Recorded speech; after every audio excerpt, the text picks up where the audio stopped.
place to represent the people of Macnamara. It is my privilege to stand here on the lands of the Ngunnawal and Ngambri people, the traditional owners of this place, and I pay my respect to their elders past, present and emerging. The electorate of Macnamara is set by the Port Phillip Bay in Melbourne, on lands walked on for thousands of years by the Boonwurrung people of the Kulin Nation. And today I come with a message for our Parliament from the Boonwurrung. And with your indulgence, I'd like to share their words. We, the Boonwurrung, acknowledge that we as Indigenous and non-Indigenous Australians share similar values and aspirations. We are all unique, with different stories, history and perspectives, and that important fact should be recognised and understood. For thousands of years, our community has maintained our strong links to our own unique culture, language and stories. But we, the Boonwurrung, believe that we should focus on what binds us together as a wider community. And what we can achieve together is more than what we can achieve as individuals. In our language, we value the concept of Chinabi, the coming together for a common purpose despite our differences. It is through Chinabi that we can unify by celebrating the things we have in common, while also valuing the knowledge of what our diverse cultures add to the Australian way of life. We can achieve a better tomorrow, a shared future that we can all be proud of. I thank the Boonwurrung for allowing me to carry their generous and warm message in this place. It's a message that reaffirms my belief that we have something completely rare and unique about our country. We are home to 65,000 years of history, more than 65,000 years of wisdom, of continuous culture and language, and we are home to a people who have more than 65,000 years of a deep connection to our land and to our water. It is up to each of us to look after our precious environment and to heed the lessons of sustainability from our planet's first conservationists, Australia's Indigenous people. And I stand ready, like so many people here today, to take my place on the right side of history. I stand ready to help ensure our First Nations people are duly recognised in Australia's Constitution. From the wharfies who worked and built our beautiful Port Melbourne, to the modern multiculturalism that is South Melbourne, to the beauty and evolution of Albert Park, the coffee and culture of St Kilda, the picture-perfect streets of Elwood, to the cool new addition of Windsor, to the place where I was born and raised in Caulfield. The electorate of Macnamara is as diverse as it is iconic. But for all our differences in background, birthplace and belief, there is something much greater that binds us. And having spoken with thousands of locals over the course of the campaign, on street corners, front verandas or on the other end of the phone, it's clear the people of Macnamara know that our local community, our little corner of the world, is a truly special place. For some, the change from our Federation name of Melbourne Ports to Macnamara meant moving away from history. But I think that this change was an inspired choice, and from my own family's perspective, a fortuitous one too. Dame Annie Jean Macnamara, for which my electorate was named, was a great Australian. She was one of the first pioneering female doctors at the Royal Children's Hospital in Melbourne, specialising in treating polio, a crippling disease that was particularly devastating for young children. As if that weren't enough, Dame Jean was also a leading scientist, devoting her days to ending Australia's early rabbit plagues and with it the disastrous impact upon our environment. She was also responsible for leading and shaping some of our nation's great medical minds. And it is on that point that proves sometimes life is full of unexpected surprises. At a campaign function just before the election, my grandfather found himself in conversation with Dame Jean's daughter, Merrin Samuel. What we learnt that night was that as a young medical student, my grandfather, Dr. Herschel Cohen, was taught by the great Dame Jean Macnamara. My grandfather is watching from Melbourne right now, and in preparing for today, I asked for his thoughts on his university teacher. He told me, back then not many women got into the position of medical leadership, very few. But she had a determination, and she valued the importance of looking after these people that had polio, and that was the driver. She was respected because she was the leader in her field, and she was a leader in the treatment of those who were suffering. As my grandfather's words illustrate, Dame Jean McNamara was brilliant, but that's not what made her special. She made kids who were going through the most unimaginable pain feel just a little bit brighter. She gave families the precious knowledge that their loved ones were being looked after. And when her young patients were facing that very terrifying diagnosis, she made sure that they had every care and comfort. Dame Jean had a mind to tackle the most difficult problems of her generation, but she had a heart for those who needed help the most. If that is not a good example for us in this place, I'm not sure what is. It's why it's truly my pleasure to acknowledge Dame Jean McNamara's daughter, Merrin Samuel, her granddaughter, Dr. Josephine Samuel King, and Joe's partner, Marcus Gwynn, who are all with us in the gallery today.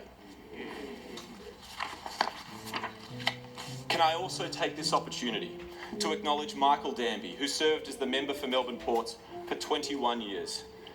Michael Danby loved this place. He loved being here, and he loved talking about big ideas. Many didn't agree with Michael, which is probably a sign of his willingness to challenge the status quo. For Michael's time in this place was full of courage, and I'd like to wish him and Amanda the very best for the next chapter. Like so many others in this place, I am only able to stand here because of the sacrifices of those who came before me. My story starts with a young boy who grew up in the poorest suburbs of London. In order to help support his family, he left school at age 14 to take up an apprenticeship as a pastry chef until the Second World War broke out. During that war, this boy witnessed one of the darkest episodes of human history, and with it the attempted destruction of his people. Following the end of that bloody conflict, and after a brief period living and serving in the newly formed state of Israel, it was eventually Melbourne, Australia, where he found the peace he was searching for with his wife and young children. In Melbourne, where, as a pastry chef, he would wake up at 4 a.m. to do a hard day's work, putting in back-breaking hours but never making that much money. Instead, he relied on public schools for his kids, he relied on public health care for his family, and in his retirement he relied on a modest pension that somehow always had enough in it for gifts for his grandchildren. His entire life he worked hard, and he told everyone that he was a rich man. But his fortune was not in wealth, but in family. He was a humble giant of our nation, and he was my grandfather, Jerry Burns. On 7 September 2013, I too woke up at 4 a.m. just like my grandfather used to do. It was the day of the federal election, and it was the culmination of months of hard work to get Michael Danby re-elected for the 6th time.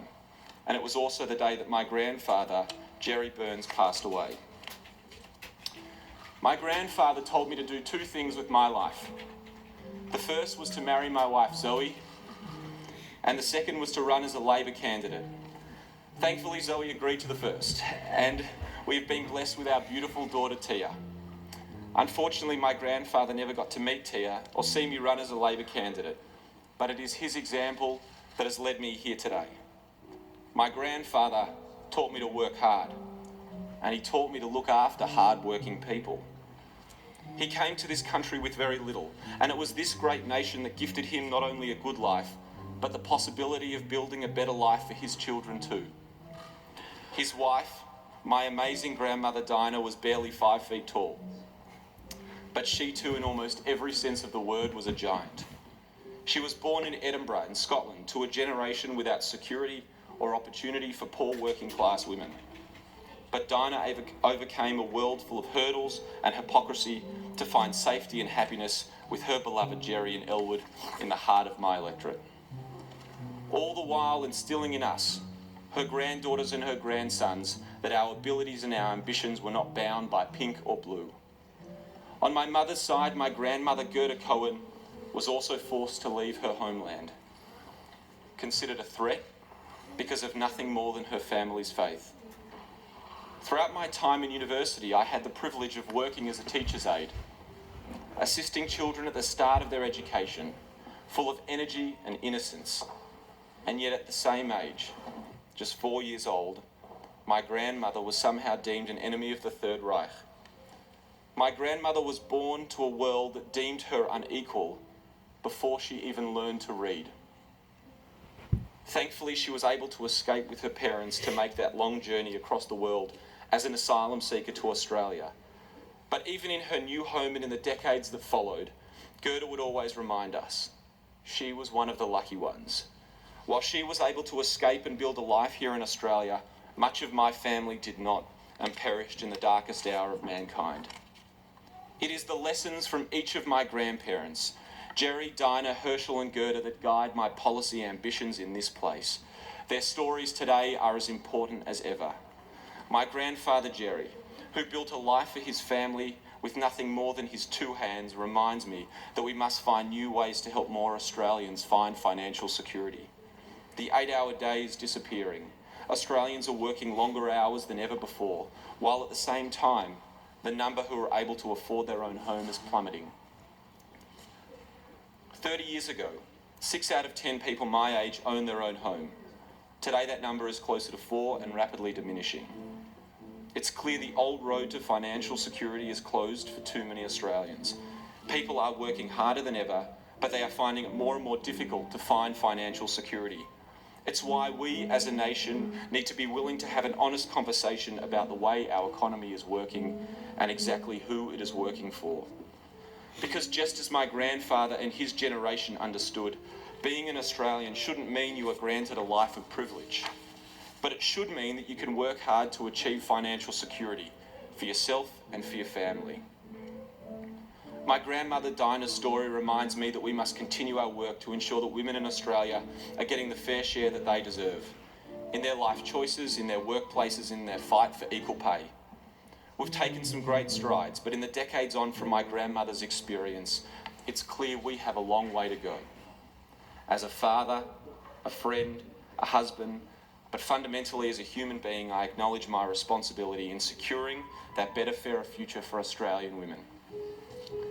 My grandfather Herschel's life as a doctor instilled in me that having access to world-class healthcare is part of what it is to be Australian.